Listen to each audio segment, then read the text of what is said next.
광신대학교 학생 여러분, 대단히 반갑습니다. 이제 사도신경으로 신앙 고백하심으로써 경건회를 시작하도록 하겠습니다. 전능하사 천지를 만드신 하나님 아버지를 내가 믿사오며 그 외아들 우리 주 예수 그리스도를 믿사오니 이는 성령으로 잉태하사 동정녀 마리아에게 나시고 본디오 빌라도에게 고난을 받으사 십자가에 못 박혀 죽으시고 장사한 지 사흘 만에 죽은 자 가운데서 다시 살아나시며 하늘에 오르사 전능하신 하나님 우편에 앉아 계시다가 저리로서 산자와 죽은 자를 심판하러 오시리라.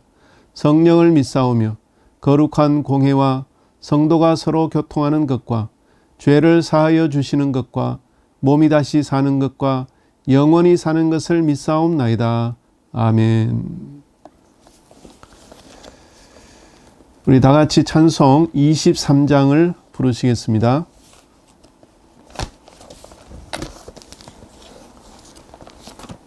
찬송 23장 만입이 내게 있으면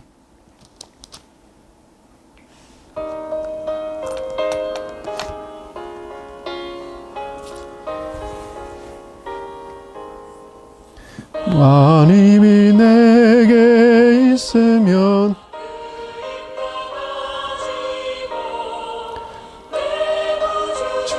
주시는 종을 늘 찬송하겠네. 내 은혜로신 하나님 날 도와주시고 영광 널리 펴 달게 하소서. 내 주의 귀한 이름이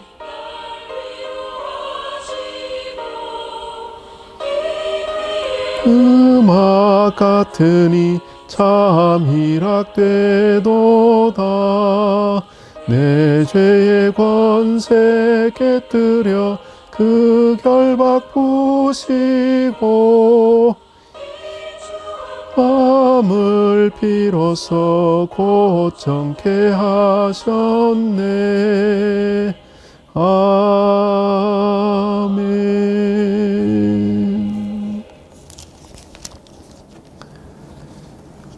하나님의 말씀 요한복음 6장 66절에서 68절까지 제가 봉독해 드리겠습니다. 요한복음 6장 66절에서 68절까지입니다. 이러므로 그분의 제자들 중 여럿이 떠나가 버리고 더 이상 그분과 함께 다니지 아니하였다. 그러자 예수께서 12 제자에게 말씀하시기를 너희도 떠나가려 하느냐라고 하시니 시몬 베드로가 대답하였다. 주님, 우리가 누구에게로 가겠습니까? 주님은 영생의 말씀을 가지고 계십니다. 아멘. 요한복음 6장은 우리가 너무나 잘 아는 오병이어 기적을 기록하고 있는 장입니다. 1절에서 15절까지 이 오병이어 기적을 소개하고 있고 나머지 부분, 오늘 본문, 봉독해드린 본문을 포함해서 나머지 부분은 이 오병이어 기적과 관련된 예수님의 설교 그리고 사람들의 반응을 기록하고 있습니다. 하루는 예수님의 말씀을 듣기 위해서 많은 사람들이 모여들었는데 성인 남자만 5,000명 가량 된다고 하니까 굉장히 많은 사람들이 모인 것입니다. 이때 예수님께서 그들이 굶주리고 있다는 것을 아시고 제자들에게 너희가 이 사람들을 위해서 먹을 것을 주어라 이렇게 말씀하고 계십니다. 사실 너희가 먹을 것을 주어라 하는 말씀은 제자들이 실제로 음식을 나눠주기를 기대하신 것은 아니겠습니다.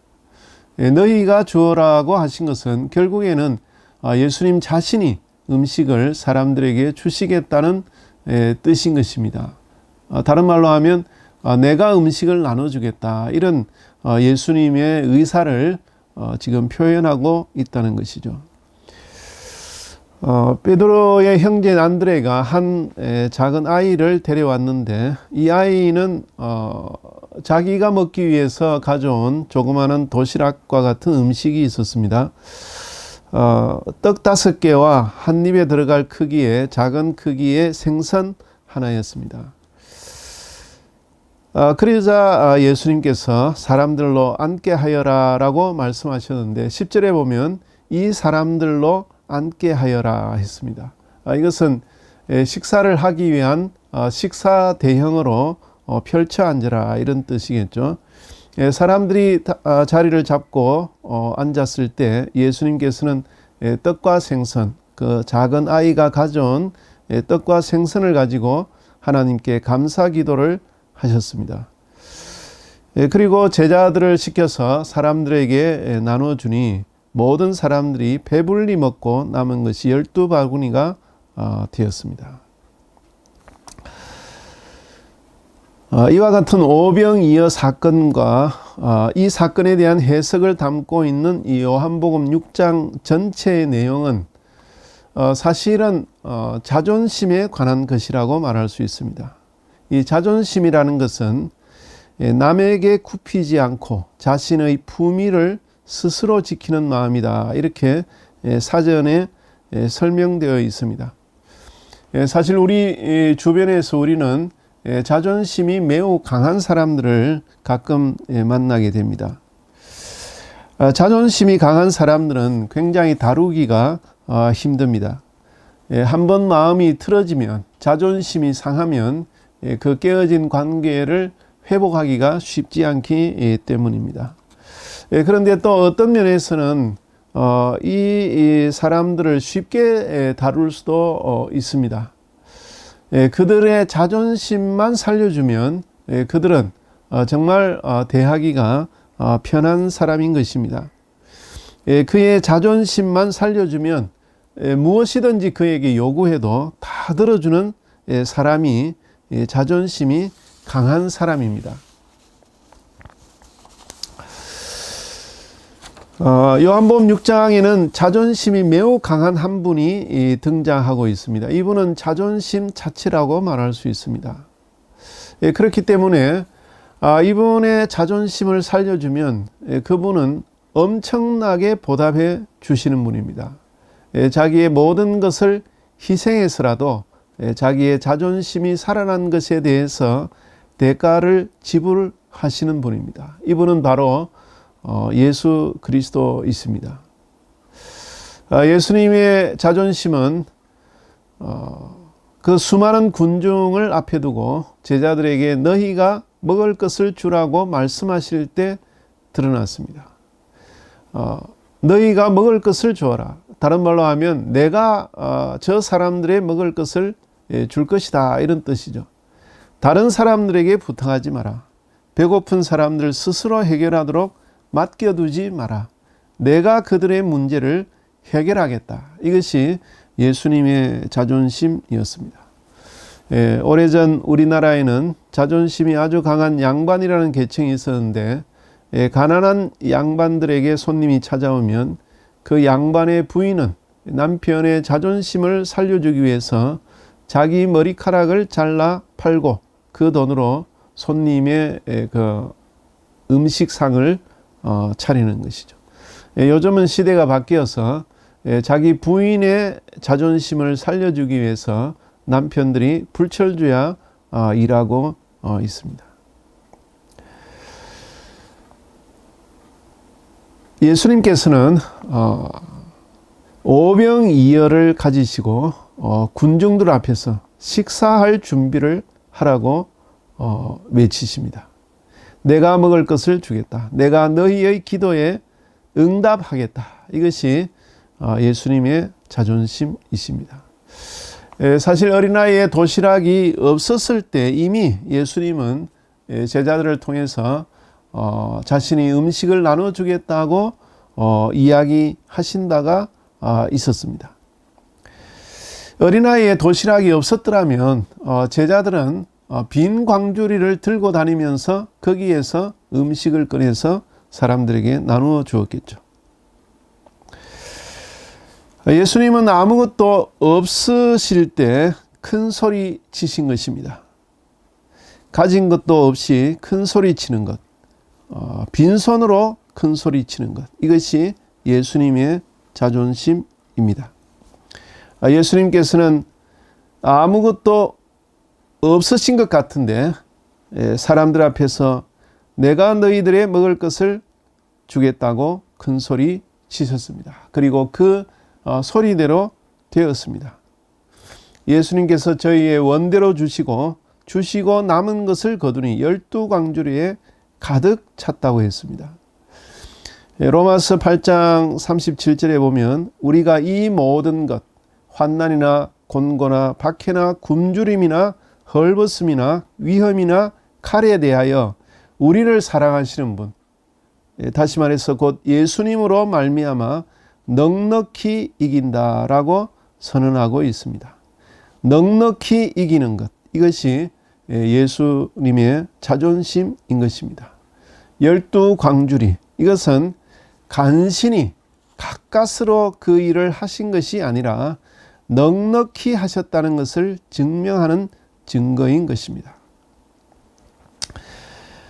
이제 사람들은 예수님이 다시 음식을 주시지 않을까 기대하는 마음으로 예수님을 쫓아다녔습니다.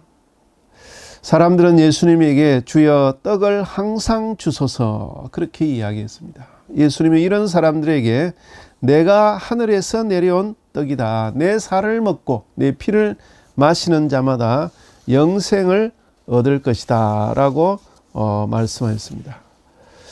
자, 이 말씀을 들은 사람들은 이 사람이 어찌 능히 자기 살을 우리에게 주어서 먹게 하겠느냐라고 말을 하면서 다 예수님을 떠나가 버렸습니다. 당신은 빈손으로 지금 큰 소리 치고 있구나. 나는 당신 없어도 살 수 있다라는 자세로 전부 예수님을 떠나가 버렸습니다. 심지어는 제자 중에도 많이 물러가 버렸습니다. 그리고 다시는 예수님과 함께 다니지 않았습니다. 간단히 말해서 사람들 중에는 예수님을 떠날 수 있는 자존심을 가진 사람들이 있다는 거죠. 이 사람들의 자존심은 나는 예수 없어도, 당신 없어도, 빈손으로 큰 소리치는 당신 없어도 세상을 마음껏 잘 살아갈 수 있다라는 자존심을 가지고 있습니다. 사실 예수님이 없어야 더 잘 살 수 있다라는 마음을 품은 것입니다. 믿음이 필요 없다고 생각합니다. 자기들에게 돈과 학벌과 권세만 있다면 예수님이 없어도 잘 살 수 있다는 것입니다. 이것이 그들의 자존심인 것입니다. 주님은 몇 사람 남지 않은 제자들에게 물으십니다. 너희도 가려느냐? 많은 기독교인이 여러 가지 이유 때문에 자기의 신앙을 잃어버리고 있습니다.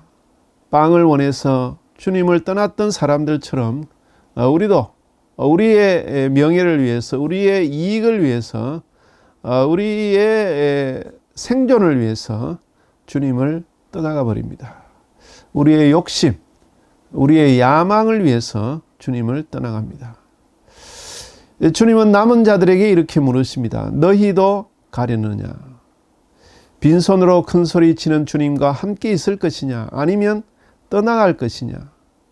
이때 베드로가 또 한 번 자존심을 가지고 나섭니다. 주님, 영생의 말씀이 여기 있사오매 우리가 어디로 가오리까? 예수님을 떠나면 갈 곳이 없습니다. 영생이신 말씀, 영생의 말씀인 주님을 떠나서는 우리가 갈 곳이 없습니다. 이것은 그리스도인의 자존심인 것입니다. 자신의 정체성을 지키는 것이 성도의 자존심이고 우리의 자존심인 것입니다. 영생의 말씀이 여기 있는데 우리가 어디로 가겠습니까? 부자가 될 수 없어도, 화려한 삶을 살 수 없어도 우리는 오직 생명이신 주님께 붙어 있겠습니다. 우리는 예수님의 제자입니다. 우리는 주님을 떠나지 않습니다. 우리는 정체성을 포기하지 않습니다. 어떤 시련과 역경이 닥쳐도 우리는 예수님의 제자의 길을 포기하지 않습니다. 사실 이 순간 베드로는 주님의 자존심을 잘 알고 있었던 것 같습니다. 주님, 당신은 말로만 큰 소리 치십니다. 그러나 그 말씀이 영생의 말씀인 줄을 압니다. 주님, 당신의 손에는 아무것도 들어있는 것 같지 않습니다. 우리에게 줄 수 있는 돈이 없는 것 같습니다.